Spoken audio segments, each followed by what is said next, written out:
First world war किसके बीच में हो रही थी अपनी? अलाइड और सेंट्रल फोर्सेस के बीच में फर्स्ट वर्ल्ड वॉर लड़ी जाती है, जर्मनी और ब्रिटेन के बीच में, सिंपल वर्ड में बोला जाता है। लेकिन ब्रिटेन का उस टाइम पे किसके ऊपर रूल था? इंडिया के ऊपर रूल था। ब्रिटिशर्स क्या करते? आते अभी ना थोड़ा लाउड आते इंडियंस पकड़ते और वापस ले जाते। अब यहाँ पे उनको चाहिए अपनी फोर्स, उनको चाहिए अपनी वॉर लड़ने के लिए पैसे, बुलेट्स, गन्स, इन सब के लिए उन्हें काफी सारे एक्सपेंडिचर्स चाहिए थे, जिसके लिए वो कहाँ से मनी लेते थे, कहाँ से टैक्स विड्रॉल करते थे? इंडिया पे आते टैक्स बढ़ाते थे। यहाँ से आते, यहाँ से लेबर्स को ले जाते, यहाँ से फार्मर्स को ले जाते, पीछाओ और वहाँ जाकर आप हमारे लिए लड़ो, क्योंकि अपने लोगों को मारने भेज देंगे तो इंडियंस को ले जाते और वहाँ पे जाकर उन्हें भेज देते कि जाओ लड़ो हमारी तरफ से, हमारी आर्मी में। इसलिए क्या हुआ? इंडिया बहुत ज़्यादा अफेक्ट हुआ। लेकिन जब महात्मा गांधी 1915 में रिटर्न आया, कहाँ से? साउथ अफ्रीका से रिटर्न आया, तो उन्होंने कौन सा एक जो मूवमेंट बोलते हैं, जो उनकी फीलिंग थी, आइडियोलॉजी ना वन बाय वन वो जिससे पूछेंगे।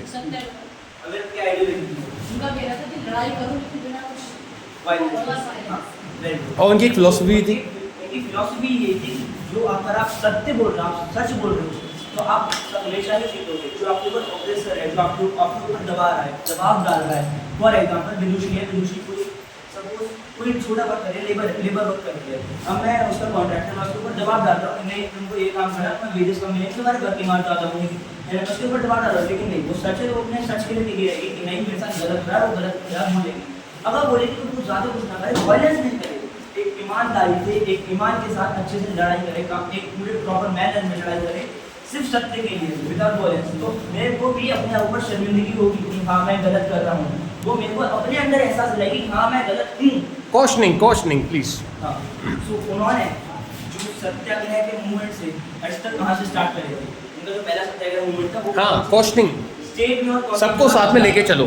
जो खड़े रहिए। अब आप बताइए, जो उनकी इंडिगो प्लांटेशन हो रही थी, जो ब्रिटिश इंडिगो प्लांटेशन कराया था, जबरदस्ती फार्मर्स नहीं करना चाहते थे क्योंकि उनकी लैंड खराब हो जाती थी, तो उसके खिलाफ महात्मा गांधी कहाँ पे गए थे सबसे पहले सत्याग्रह मूवमेंट को स्टार्ट करने?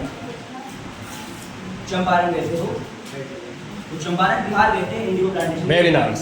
ठीक है, वहाँ पर उन्होंने फार्मर्स को प्रमोट करा कि आप सत्य के लिए लड़े, आप उनको मना करें, अगर वो आपको वायलेंस करें तो आप उनके खिलाफ वायलेंस से जवाब ना दें, आप फार्मिंग ना करें, उनके साथ कोऑपरेट ना करें, है ना। वो धीरे धीरे शर्मिंदे हो जाएंगे, नहीं हम गलत कर रहे हैं, हम इनकी ज़मीन खराब कर रहे हैं, इनके हक के खिलाफ हम इनसे इनकी जो जरूरत है उन्हें छीन रहे हैं। इसी के साथ उन्होंने एक और काम आ गया, गुजरात में खेड़ा में गए, अहमदाबाद में गए, मिल के लिए, मिल की जो वर्कर्स थी उनके लिए, और वहाँ पे जो लेबर्स थी, है ना, उनकी जो वर्किंग कंडीशन थी उनको इम्प्रूव कराने के लिए। Now the topic come to wallet act. So what is wallet act?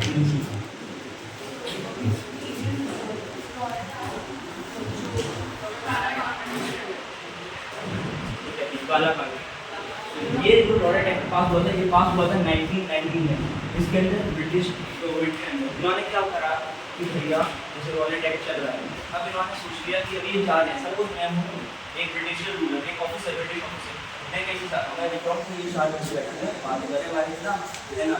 अब मेरे दिमाग में कुछ भी आ सकता है कि यार ये कुछ भी कर सकते हैं, ये लोग हमारे, अब ये लोग तो ये तो अफेक्ट हो रहा है मेरे रूल से, इन लोगों के खिलाफ प्रॉब्लम है, मैं इनको पसंद नहीं कर पा रहे, मैं और गलत रूल भी मैं इनको रूल कर रहा हूँ। अब इनको क्या लगेगा कि नहीं यार इनको अभी हटाना है, इनको ये सब को हटाना है।